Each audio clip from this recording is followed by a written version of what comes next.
Hoy vamos a ver otra parte de la literatura del Japón y el misterio de la influencia en la cultura de ese país del sol naciente.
La vez pasada estábamos viendo literatura contemporánea japonesa, estábamos viendo a Kawabata y estábamos viendo a Mishima, dijimos también que íbamos a hablar de Kenseburo, y habíamos visto cómo Mishima, a diferencia de Kawabata, que tiene una tensión entre lo bello, lo sublime y lo sutil del alma japonesa, trata de armonizar la belleza con el vacío y la literatura. A diferencia de esa exploración por lo insinuado, por lo inacabado, por aquello que se deja translucir a través de una imagen, como decían que un guerrero, había una imagen que hablaba de un guerrero que no podía ser visto en su armadura, no podía ser visto en todo su traje de guerrero. Entonces se pone una sábana de seda encima de la armadura. Dicen que la literatura japonesa y la literatura de Kawabata es como eso, una sábana de seda puesta sobre la armadura de un guerrero. Entonces habíamos visto esas tensiones que Kawabata maneja entre lo sutil y lo bello.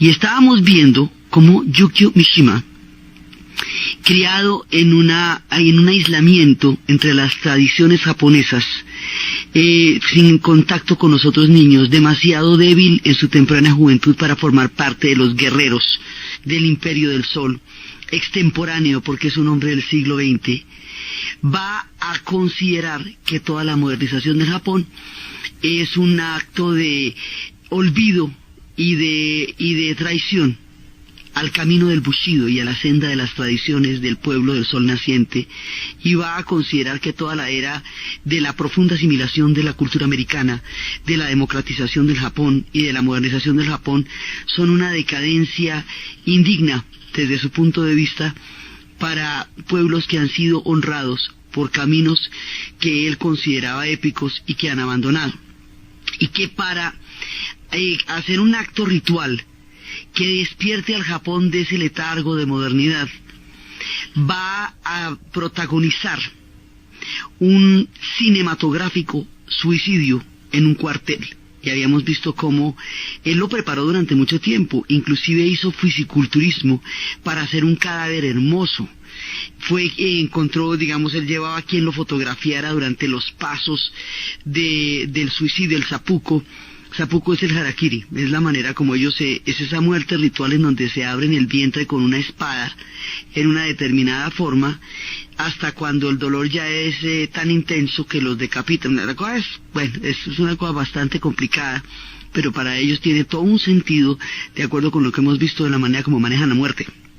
Entonces, él entra con sus soldados, los 3 soldados de su guardia personal del escudo, y inmoviliza a la gente del cuartel, que no se espera que vaya a pasar una cosa. Además, él es un hombre muy conocido, ¿no? Yukio Mishima es uno de los grandes escritores del Japón, y cuando tiene a la gente inmovilizada, pronuncia un discurso exaltadísimo de todas las tradiciones del Japón. Dicen que llevado por vientos de otros tiempos, el hombre entra como en una especie de trance, pero este no es un trance, esto no es un acto de locura, esto es un acto de premeditación, elaborado minuciosamente, planeado con todo cuidado durante mucho tiempo para que produzca un impacto particular para llamar al alma de los que se sientan identificados con este gesto y esperar así que el Japón salga de lo que él consideraba su letargo. Entonces entra, comete este suicidio, este seppuku, esta ceremonia ritual, la van a fotografiar. Bueno, es una cosa muy fuerte, muy impactante, pero la vez pasada estábamos viendo cómo estamos en un Japón moderno, un Japón que quiere mirar hacia el futuro, que quiere conjurar los fantasmas de un pasado que lo agobia y al que se ha tenido que enfrentar con mucho dolor, y lo que menos quiere es que venga un personaje de las sombras del pasado a recordarles una cantidad de historias que ellos han estado tratando de dejar atrás y de olvidar para reconfigurarse como una sociedad pacifista, eternamente pacífica. Ellos tienen firmado un tratado en el cual ellos siempre van a ser un pueblo de paz. Eso significa que todo el camino de la guerra tiene que quedar en la historia, tiene que quedar en los museos o en la literatura, como habíamos visto la vez pasada, pero no puede quedar en la vida cotidiana, porque en la vida cotidiana eso acabó con el país y los llevó a una conflagración que terminó con 2 bombas atómicas. Y eso no se les olvida a ellos nunca.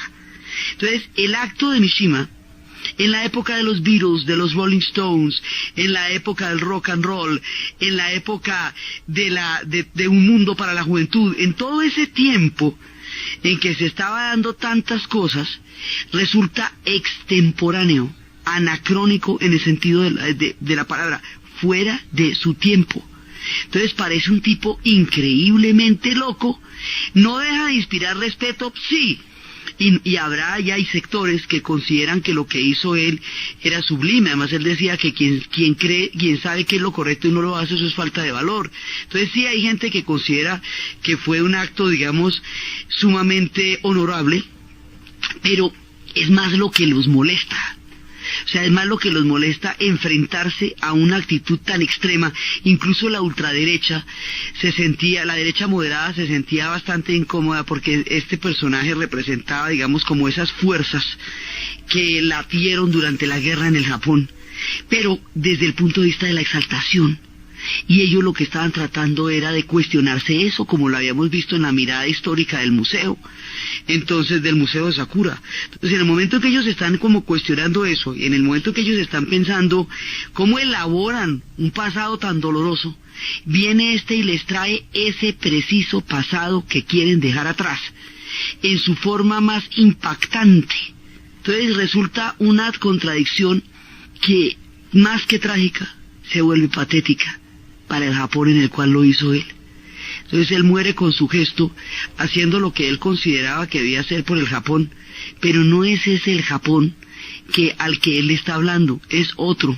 Entonces este gesto queda en alguna parte entre la memoria, el olvido, el vacío, la tristeza, la tragedia, el impacto, y un pueblo que quiere dejar atrás grandes pesadillas, y que lo que no meditaba era que le recordaran eso.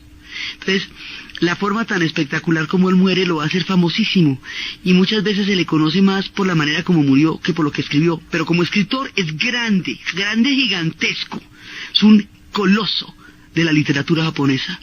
Y toda su tragedia, todas sus contradicciones, todo su sentido ancestral del Japón está plasmado de una manera dolorosa, maravillosa, increíble, dulce y lírica en toda su arte, y este es uno de los, digamos, de los poderosos escritores y representantes de la literatura del Japón. El otro que habíamos mencionado era Kenseburo, Oe Kenseburo, que es amigo de Mishima, pero Kenseburo es del otro lado, totalmente distinto del enfoque de la guerra. Kenseburo considera que digamos que una cantidad de espíritus profundamente oscuros se apoderaron del Japón durante la guerra, y él es terriblemente crítico frente a eso. No le encuentra ninguna exaltación, no le encuentra ningún heroísmo a una actitud que los llevó a la destrucción. O sea, él sí está vivo, él digamos que es el de la literatura más dura. Él no se suicidó. Kawabata, el hombre de la belleza, de lo sutil, se suicidó. Mishima, el hombre del impacto de la era samurái, se mató ritualmente. Kensaburo se ganó el premio Nobel en los 90, fresco, O sea, y ese sí que es duro para escribir. Ese es el que tiene las notas sobre Hiroshima. Cuando él fue y visitó Hiroshima, él nace en una pequeña aldea rural, va a ir a la universidad, va a tener un hijo con una deficiencia mental, lo que le va a dar un sentido trágico de la vida. Luego va a ir a Hiroshima, va a ver el horror de lo que pasó y va a sentir un dolor punzante, que es lo que él va a expresar. Él muestra es la oscuridad de la guerra, no su glorificación. Entonces estamos aquí ante dos caras distintas de un mismo hecho, ¿no? O sea, Mishima es el glorificador, Mishima es el exaltador del guerrero, ¿sí? Mientras que Kenzaburo es el crítico de los espíritus bélicos y de las situaciones que los espíritus bélicos le pueden traer a los pueblos cuando se dejan arrastrar por ellos.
Que seguro va a reflejar el dolor que los japoneses sufrieron durante la guerra, digamos la tragedia, las sombras del alma, la manera como el alma de ellos se ensombreció durante todos esos tiempos. Va a ser también importante en el género de la ciencia ficción. Hay un personaje que se llama Balat, que fue un niño que se perdió durante la guerra con el Japón, y ese niño fue protagonista de una película que llevaría al cine Spielberg, que se llama El Imperio del Sol. Ese va a ser un escritor de ciencia ficción profundamente escéptico y digamos que ha planeado un universo muy oscuro como futuro previsible. La otra cara también de esa, en la ciencia ficción, de esa misma oscuridad y de esa misma pesimismo terrible, fatalismo, es el que tiene Kenzaburo también en los escritos de ciencia ficción. Y él tiene una historia que también fue llevada al cine hace mucho tiempo, que es una historia de una mujer en la arena, que es una historia absolutamente inquietante, porque es una historia de un entomólogo, un hombre experto en insectos y en la naturaleza, que se va a buscar una especie particular que existe en una aldea perdida. Cuando el hombre llega a la aldea perdida, todo el mundo en la aldea lo saluda. Es una aldea de muy pocos habitantes. Lo saluda y le dice: ah, bueno, siquiera llegó, qué bueno que esté por aquí. Siquiera llegó porque fulanita sí lo estaba esperando, o sea, era importante que llegara para fulanita. Y el hombre no entiende nada de nada. Todo el mundo actúa como si él se fuera a quedar ahí para siempre, como si lo estuvieran esperando con una naturalidad, como si tuvieran toda clase de planes para él. Y el hombre no entiende ni quiénes son, ni de quién están hablando, ni nada. Es una aldea en donde la gente vive metida en huecos de arena y tiene que sacar arena todo el día para poder sobrevivir en estos huecos. La arena se les mete en el pelo, la arena se les mete en las uñas, la arena se les mete en los ojos, la arena se les mete en la ropa, en todo el cuerpo. Entonces ellos tienen que estar sacando la arena permanentemente, o si no la arena los ahoga. Para poder sacar la arena permanentemente se necesitan dos. Una persona solita no puede sacar toda la arena. Una de las mujeres que está en la aldea ha perdido a su hombre y por lo tanto la posibilidad de tener un compañero que le ayude a sacar la arena. Cuando llega este man, lo vuelven candidato. Mire, llegó el de la arena, ¿cómo le parece? Y lo llevan a sacar arena. Y él va a ver, esta mujer es una mujer increíblemente sensual, y la sacada de la arena es un acto de una sensualidad en sí mismo muy especial. En esa manera como ella se saca la arena del pelo, hay un erotismo profundo. Y el hombre, sin poner mayor resistencia, sin poner mayor problema, y sin que tampoco le termine de parecer extraño el plan que los de la aldea tienen para él, se mete en el hueco a sacar la arena con esa mujer, a sacarle la arena del pelo y de la vida para mantenerla en una condición de supervivencia aceptable, que era vivir en un hueco sacando arena, se queda con ella para siempre. Y después dicen que un famoso entomólogo se perdió en una aldea, se le vio por última vez buscando una especie que consideraba que ya no existía sino en ese pequeño territorio, y nunca más se volvió a saber de él. Así termina el relato, nadie volvió a saber, el hombre quedó en un hueco sacando arena para esa mujer, sacando los dos arenas en una forma de vida inconcebible e inexplicable por fuera de un relato japonés, donde sacar arena cotidianamente para sobrevivir con una mujer que lo ha estado esperando en un agujero de donde tiene que sacarle la arena del pelo resulta tan natural. Lo increíble de este relato es que con todo lo sobrecojaderamente extraordinario que resulta que le cuenten a uno un cuento de esos, aquí a nadie le parece raro. Ni sacar la arena, ni meter al tipo entre el hueco, a él tampoco le parece raro meterse entre el hueco, ni quedarse el resto de la vida ahí, ni perder toda la vida que había tenido antes, ni quedarse alrededor de los cabellos negros azabaches de esta mujer que lo esperaba en la arena. Esas son historias. Las historias de ellos hablan de cosas muy diferentes y tienen una manera muy distinta de narrarla. Habíamos visto también cómo el mismo concepto que tienen en la pintura lo tienen también en la literatura. Ellos tienen unas fusiones muy particulares, unas maneras de contar, que no solamente unas maneras de contar, sino unas historias que contar, que son muy distintas. Habíamos visto lo de Mishima, del marinero que cayó de la gracia del mar, que lo terminan envenenando porque consideran que se enemistó con el mar.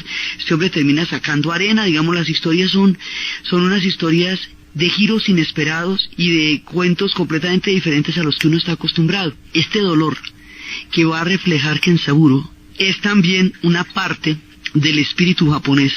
Durante el aniversario del 11 de septiembre, se hicieron, después del primer año de los atentados de las Torres Gemelas, se hicieron 11 documentales de 11 minutos, que se llamaban del 11 de septiembre. Cada uno de esos documentales es hecho por un narrador, un país y una mirada diferente en torno al hecho del 11 de septiembre. Y esto va, y hay un montón de gente, está Champagne, un montón de gente. La última de las historias de esos documentales cuenta la vida de un hombre que, habiendo llegado de la guerra, de la Segunda Guerra Mundial, habiendo vivido los horrores que su alma no puede ya entender, cegado por una incapacidad ya física para poder procesar tanto dolor en el alma, decide volverse serpiente y está en un corral reptando en la arena en una dirección y en otra. Además que actoralmente eso es una locura, porque el tipo efectivamente se mueve como una serpiente, y una mujer le pregunta al otro quién es él y le dice: es el hombre serpiente. Llegó así de la guerra, no quiso ser ya más humano, no quiso ser ya más hombre, y se ha convertido en serpiente y repta en la arena porque es su forma de sobrevivir. Un poco así son las historias de Kenzaburo sobre la guerra, como la del hombre serpiente, un hombre que, transido por el dolor, abandona su carácter humano y se convierte en serpiente.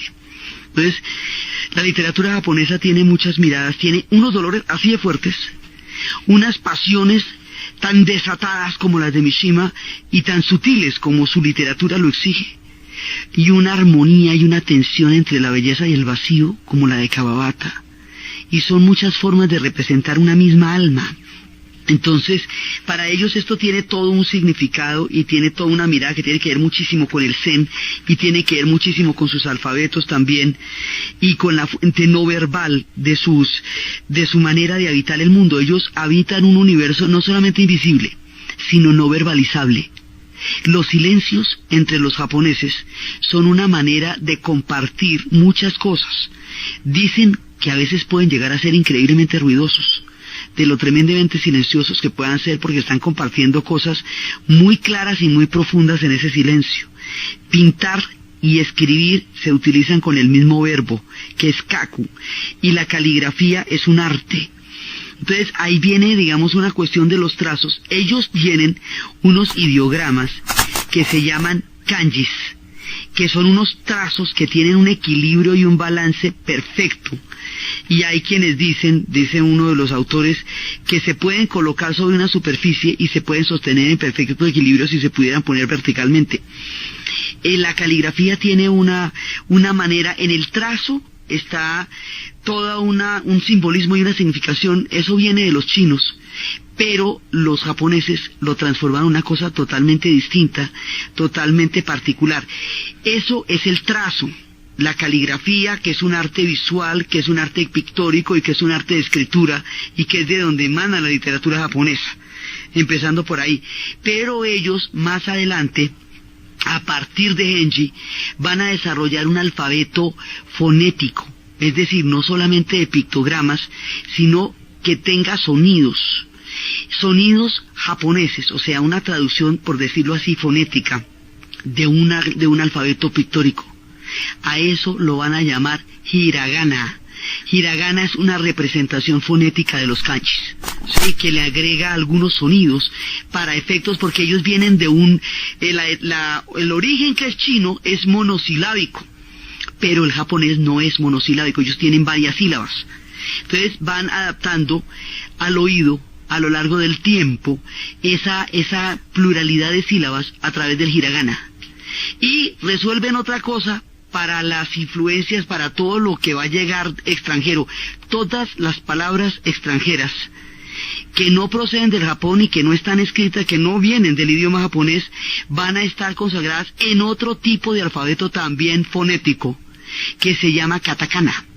Entonces tiene el kanji, que es el trazo, el hiragana, que es la escritura fonética y silábica, pero eso es un alfabeto, digamos, de ellos, o sea, no está escrito en las letras nuestras, es otro alfabeto, ¿sí? Y ahí están las sílabas de las palabras japonesas.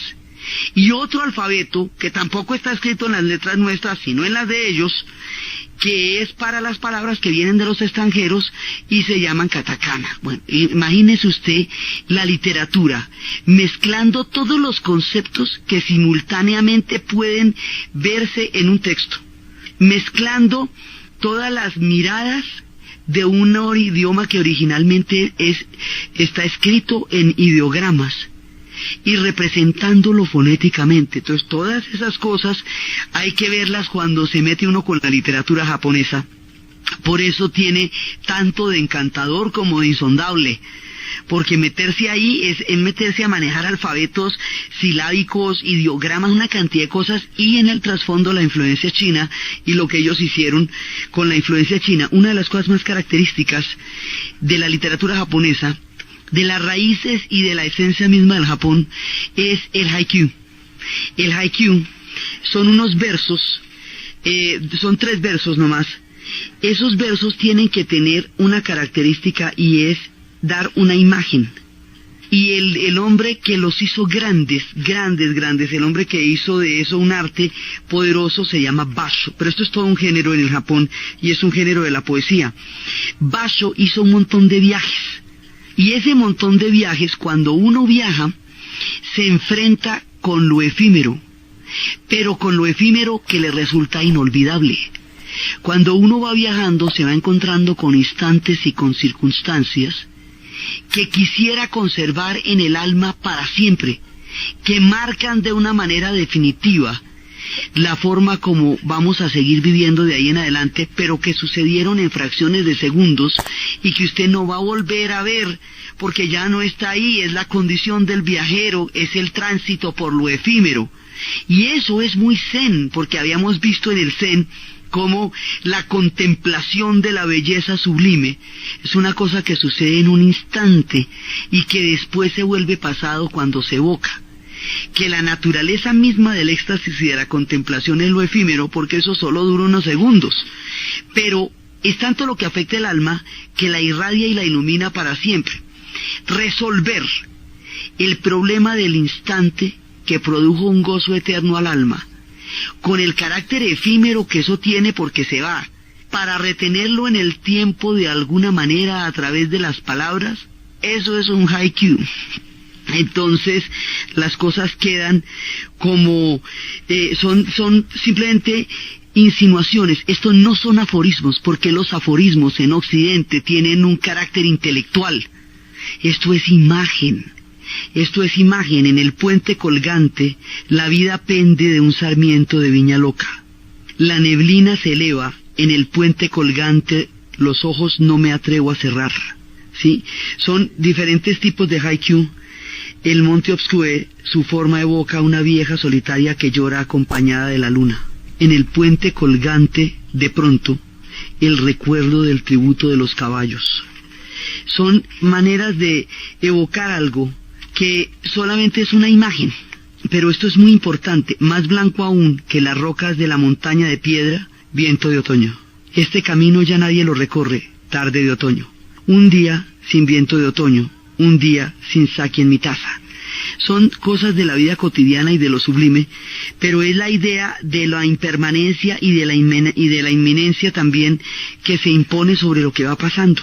Graciosas curvas cubiertas de rocío, Alominashi, y también la famosa historia de la rana en el estanque, que es una rana en el estanque, en una piedra. El caballo por el campo, de pronto, detente, el ruiseñor. El viejo estanque, salta una rana, ruido de aguas. Ese es el más arquetípico, porque sugiere que el estanque está totalmente quieto, que hay un silencio profundo, profundo en un jardín donde se presenta un estanque. La persona que está en el jardín está en un estado de meditación y de silencio interior, de compenetración con una mirada interior profunda, y eso, todo el estado de contemplación, todo el estado de verse rodeado por la naturaleza, todas las plantas acuáticas, los árboles, las hojas que penden de los árboles, las hojas que están caídas alrededor, todo este cuadro pictórico precioso de un instante de silencio en un jardín donde hay un estanque se ve interrumpido por el salto de la rana, porque el salto de la rana produce un pequeño sonido sobre el agua, y ese pequeño sonido sobre el agua inmediatamente trae al hombre que estaba ensimismado en el silencio del jardín la imagen de que algo se ha movido y por un minuto interrumpe su autocontemplación. O sea, todo eso le puede pasar a uno con que la rana salte en un estanque. Eso es un haiku, pues es una magia increíble, porque es lograr atrapar lo más efímero, que es lo sublime del instante, y hacerlo eterno a través de un verso. Y eso es una de las cosas más prodigiosas de la literatura japonesa. Hay muchísimos autores de haiku y muchos grandes. Baisho es el que inventó el camino del haiku, pero no es el único, sino uno de los más grandes. Y estos son historias que sucedieron. Él estuvo viviendo en el año de 1690, en la época en que el Japón se ha cerrado profundamente y está en su periodo Edo.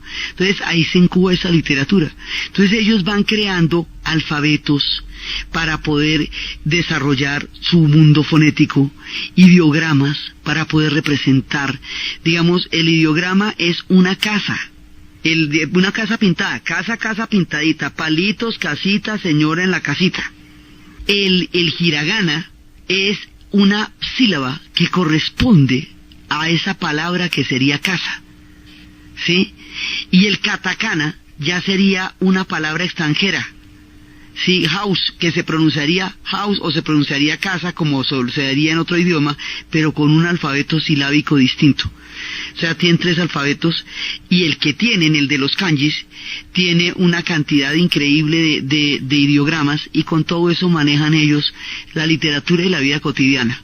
O sea, es un nivel de complejidad mental, literaria, armónica y cósmica profunda, lo que esta gente demuestra en su literatura.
esto, digamos, echamos un trazo, ni siquiera una pincelada, un trazo, al profundo universo de la literatura japonesa, a lo que insinúa y a lo que hace sentir. Hay mucha más gente, muchísima. Esto es una cosa increíblemente vasta y profunda. Era para traerlos a nuestro relato, algunos de ellos, sí, con la idea de que este tipo de impresiones lleve a la gente a mirar esos universos desconocidos que ellos han escrito en sus maravillosas obras maestras. Pero ellos, aparte de ser tan capaces de manejar una tradición que va desde el haikyuu, que va desde Genji, que ha tenido una línea hasta llegar a la literatura contemporánea, aparte de ser cultores de sus tradiciones de una manera profunda, tienen otra característica, y esa es de las más fascinantes y enigmáticas del pueblo japonés: el arte de la influencia, el misterio de la influencia.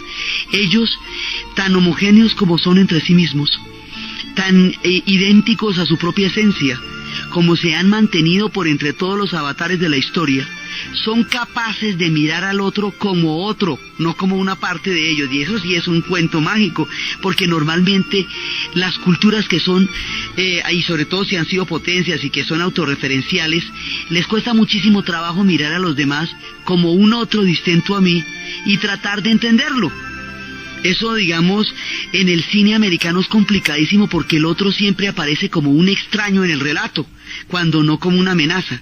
Aquí el otro es un otro con todo el mismo derecho cósmico que yo tengo. Y ese otro, como es un otro tan íntegro en el mundo como yo, me puede enseñar a mí cosas y yo me puedo aprender cosas de él, y a mí no me pasa nada. Yo no dejo de ser la esencia de lo que soy por entender la influencia del otro. Entonces, así como habíamos visto que en el Museo de Sakura hay una mirada introspectiva profunda a la esencia de la historia del pueblo japonés y a las verdades tan dolorosas con las que tienen que convivir, y a la manera como ellos se van a enfrentar a sus propios demonios, todo esto es un acto de contemplación interior, como una especie de monólogo del alma japonesa consigo misma. Pues así hacen lo contrario. En 1970 también, cuando están en plena modernización, van a crear una de las maravillas donde con mayor riqueza se puede evidenciar el arte de la influencia: el Museo Etnográfico de Osaka. En el Museo Etnográfico de Osaka, ellos hicieron lo siguiente: mandaron japoneses por todas partes del mundo a ver cómo viven los demás, como lo hicieron en la era Meiji, cuando empezó la gran modernización, pero esta vez ya no solamente desde una élite intelectual, sino mucha gente. O sea, en la era Meiji eran escogidísimos, era como la crema, digámoslo. No, aquí es mucha gente de muy diversos orígenes. Los van a mandar por el mundo entero a comer, a vivir, a dormir, a soñar y a compartir la vida de los habitantes del planeta Tierra, para llevar lo más representativo de sus costumbres, para llevar lo que consideran más simbólico y más esencial de sus culturas, y con eso hacer un museo que a los japoneses les muestre el mundo. Ese es el Museo Etnográfico de Osaka. Es una cosa es realmente del otro mundo. Entonces, cuando empezaron la convocatoria, los polinesios, tomándose tan en serio como los japoneses mismos la construcción de esta visión del mundo, crearon una antigua embarcación, como las antiguas y originales embarcaciones en las cuales ellos recorrieron el inmenso Pacífico y fueron los navegantes más insignes de eras antiguas, y representaron sus mapas en una especie de tejido como la cesta, como un tejido de canasta. Sobre el tejido de canasta están escritos unos puntos que son las islas que ellos tienen, que ellos identifican en el Pacífico Sur. Entonces, desde tiempos ancestrales, los pueblos polinesios y melanesios han recorrido los mares de una manera magistral con estas embarcaciones, y han desarrollado toda una cosmovisión que ha trasegado por todas las eras. Pues estos polinesios se hacen su embarcación y se echan un viaje desde las más remotas islas hasta llegar a las costas del Japón, para donar esa embarcación en la cual hicieron la remembranza del viaje ancestral al Museo Etnográfico de Osaka. y los japoneses exhiben esa embarcación y este gesto de los polinesios con un agradecimiento y con un orgullo y con un encanto de ser tomados tan en serio. El museo está dividido en continentes. Los continentes abarcan de un extremo al otro. En el continente americano hay una representación desde los hielos del Canadá hasta la Tierra del Fuego, pasando por las civilizaciones mayas, incas, aztecas, pasando por los pueblos mesoamericanos, pasando por nuestros propios pueblos, por el maíz, por nuestra comida, por nuestra cultura, por nuestros vestidos, por nuestra música. Hay como esto es esa mezcla de lo moderno y lo antiguo, ¿no? Entonces, es un museo sumamente moderno que tiene unos aparatos en donde usted va identificando el sitio donde está y le echan el cuento, y tiene, cuando pasan a la zona de la música, tiene una cantidad de sonidos en donde usted puede saber cómo suena ese instrumento que está viendo. Y a través de eso le van mostrando cómo es el mundo. Hay aldeas chinas, hay aldeas africanas, hay pueblos de todas partes. Ese museo, como todo el Japón, lo sacuden los terremotos. En el 96 casi lo acaba un terremoto y ahorita ya otra vez lo tienen reconstruido. Las letras se ven sobre el suelo y empiezan ellos a mostrar cómo es que ellos ven el mundo. Con el aniversario del museo hicieron una edición especial sobre lo que consideraban más representativo de las culturas, y ahí uno ve un árbol de la vida de los mexicanos en todo su esplendor. Y es como ellos se sumergen en el inconsciente de las otras culturas para poderlas entender, mostrárselas a su pueblo e interactuar con ellas, entrar en un contacto con ellos. Y con esto entonces empezamos el arte de la influencia. Este Japón ancestral que vemos tan supremamente, idéntico a su propia esencia en la literatura, es también capaz de todos estos cambios, como dicen ellos, como el bambú, que se puede doblar, y en eso está su flexibilidad, y se puede enderezar, y en eso está también su rigidez. O sea, es una mezcla de cuándo entender cómo soplan los vientos. Dentro de este mismo orden de ideas, la modernización del Japón va a ser totalmente frenética. Las calles de Tokio van a estar rodeadas de toda clase de fenómenos culturales, políticos, de toda clase de influencias arquitectónicas, y todo este Japón ancestral que hemos estado viendo a lo largo de todos estos capítulos coexiste hombro a hombro, mano a mano, cotidianamente, con la más asombrosa modernización, con una nanotecnología de avanzada, con una robotización hasta para el equivalente a las empanadas nuestras, que es un puesto de empanadas, allá está robotizado. Entonces pues están las empanadas, pero son unas manitas de robot las que las fritan y las que las sirven. Entonces las comidas tradicionales se las sirven brazos robotizados en un lugar de un antiguo barrio. Son como cosas de ese estilo. Entonces, caminar por las calles de Tokio es entender este equilibrio casi inexplicable entre la mirada del japonés interior y la mirada del otro, entre la influencia de todos los pueblos con los cuales ellos se han relacionado y el seguir siendo japoneses.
Este Japón frenético produce visiones como estas. Uno puede salir de un restaurante totalmente tradicional japonés, donde todo se hace en el rito, en los 15 platos con los cuales ellos tienen un alimento, cada uno de esos platos con un color diferente de acuerdo con las estaciones. Las estaciones, habíamos visto, marcan la vida de los japoneses. Son tan fuertes y tan contrastadas que hacen parte de la poesía de su cosmos, y a todas las adoran, todo porque bendicen las estaciones para vivir en ellas. Entonces, con todas las pinturas de las lacas, de las flores de cada estación, entonces se puede salir de un restaurante totalmente tradicional en el sentido más ritual de la palabra, de lo que significa una comida entre los japoneses. Sí, con todos sus, con los espacios puestos en papel y madera, que incluso los puristas hablan del recuerdo de las sombras, que decían que eran distintas las sombras cuando no eran en acrílico sino en papel de arroz, y que las luces eran diferentes, y que con la llegada de la noche, de las luces artificiales, se perdieron los efectos de sombra y luz que se producían en las casas tradicionales. También decía eso alguna vez, que en Saburo, todas estas historias. Uno sale de un restaurante de esos y ¿qué se encuentra? Se encuentra una torre gigantesca, que es la torre del Hard Rock Café de Tokio. Pero lo más sorprendente es que una estatua de unos 5 o 6 metros entre cemento y hormigón es la figura de King Kong subiéndose al Hard Rock Café. ¿Y usted cómo queda? Él dice, a ver, se está subiendo King Kong al Hard Rock Café, ¿yo qué voy a hacer con esto? O sea, usted no puede entender cómo va a salir de un restaurante así de tradicional y va a ver a King Kong subiéndose al Hard Rock Café. Hay un elemento de ficción en la ciudad de Tokio, un elemento de estos de Godzilla y todas sus historias de monstruos y de mangas que vamos a ver también en el siguiente programa. Sus edificios a veces tienen formas de cafeteras, de esas cafeteras de metal que se componen de 2 partes, como una cafetera de esas. A veces tienen formas de mallas, a veces se agacharan como si estuvieran recostados sobre una urbe a la que se piensan caer como gigantes, porque son rascacielos inmensos, pero no se caen, solo penden en un equilibrio absolutamente loco y delicado. Es una ciudad completamente moderna, con un enjambre de puentes que crea como una gran maraña para llegar del aeropuerto a la ciudad, que eso queda en otra prefectura. Para llegar de Narita, las autopistas están precedidas de unas especies de vallas, de túneles, de barreras, que no permiten ver el paisaje y que pueden sentirse asfixiantes. Y se sienten asfixiantes, pero son absolutamente necesarias porque la crisis de espacio es tan grande, que si no existieran esas vallas en forma de paréntesis, los carros estarían metidos prácticamente en la sala de los edificios de apartamentos que quedan en la carretera hacia el aeropuerto, porque todo está frenéticamente habitado, cada pedacito tiene un montonón de gente, los espacios son absolutamente reducidos, mínimos, y tienen, todo se necesita, todo, porque ellos tienen todas las zonas de la montaña sin habitar, porque son los terrenos sagrados. Entonces habitan unas franjas, y las habitan en grandes cantidades porque son muchísimos.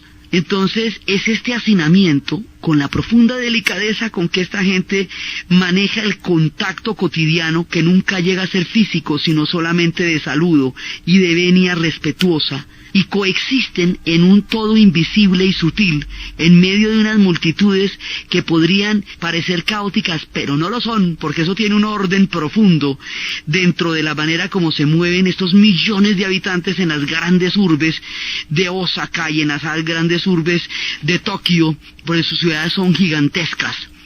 Y allí en esas ciudades hay cómics, uno puede encontrar desde la pequeña Lulú hasta Betty Boop como una vitrina completa. Las niñas tienen las imágenes de los cómics de manga. Las niñas Harajuku, o sea, de la estación de metro de Harajuku, uno se baja de ahí y hay unas niñas que tienen toda la simbología del manga, las pelucas, los colores, todo, son completamente contrastadas. Parecen personajes literales de los dibujos de manga, y por esa estación es que uno va al Palacio Meiji. Entonces uno entra al palacio totalmente tradicional, ancestral, con sus prados silenciosos, con sus árboles centenarios, con toda la delicadeza de las formas de la madera que han sido dispuestas así durante milenios para convocar el sentido profundo del shintoísmo. En la misma estación, a unos pocos pasos, está este ultramoderno fenómeno del manga en las niñas. Ellos hablan además de una homogeneidad que los hace diferenciarse a través de las modas y de las extravagancias, cómo asimilan las influencias. En la época del punk había ponquetos, muy ponquetos, con mucho gancho, con mucha cresta, con mucha boleta, con mucha lora, que cuando llegan a la casa se quitan los zapatos, agachan la cabeza y entran en una actitud tradicional y ceremonial ante sus padres. O sea, ese ponqueto cuando entra a la casa es un japonés que respeta a sus mayores como dice la tradición, y por fuera en la calle puede ser todo lo anarco, todo lo rebelde y todo lo contestatario que la época lo requiera. Entonces así existían los ponquetos en esa época, así existen las niñas Harajuku de manga en la era actual, así existen las tendencias que ellos son capaces de asimilar con un nivel de precisión. Cuando hablábamos de los bares de los Beatles y hablábamos de los bares de Elvis Presley, es que es exacto, con las guitarras de la época, con los micrófonos de la época, con las falditas tiesas, con el pelo pegado, todo. O sea, el nivel de imitación es absolutamente asombroso, tan meticuloso, tan perfeccionista como lo son ellos en todo. Entonces usted los ve totalmente vestidos de las modas, de las épocas, de los cómics, de los personajes, de los cantantes, y son profundamente japoneses. Por eso, en ello la influencia, más que un arte, es un misterio.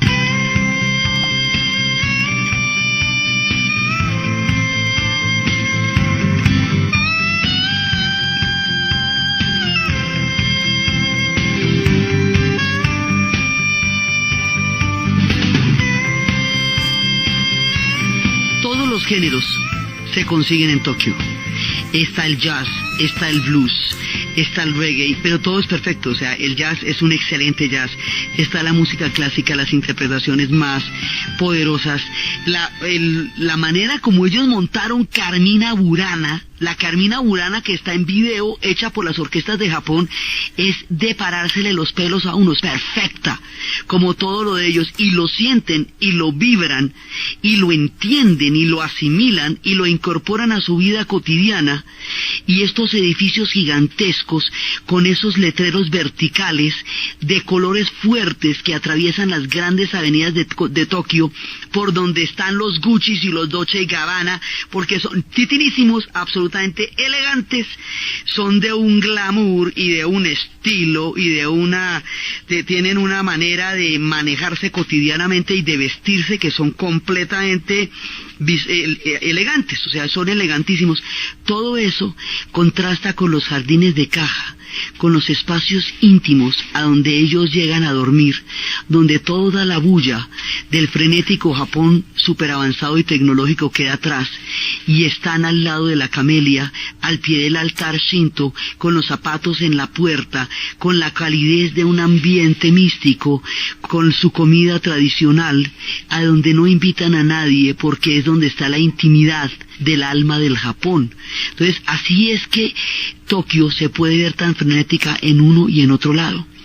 Esta modernidad tan desconcertante para nosotros, estos avances tecnológicos, el fenómeno del manga y estas tensiones que para ellos no lo son, solo para nosotros que no podemos concebir la diversidad en un instante como la viven ellos, es lo que vamos a ver en el siguiente y último programa del Japón. Entonces, desde los espacios de la dolorosa conciencia histórica de Kenzaburo, del extraño y atemporal y extemporáneo suicidio de Mishima, desde el instante eterno captado en el verso de Haikyuu, desde el arte de la influencia de Japón mirando el mundo y llevándolo a los ojos de su propio pueblo para que pueda asimilar así de una manera perfecta, equilibrada y armónica, el arte de la influencia con la profunda esencia del pueblo japonés en la narración Diana Uribe. En la producción, Jessy Rodríguez. Y para ustedes, feliz fin de semana.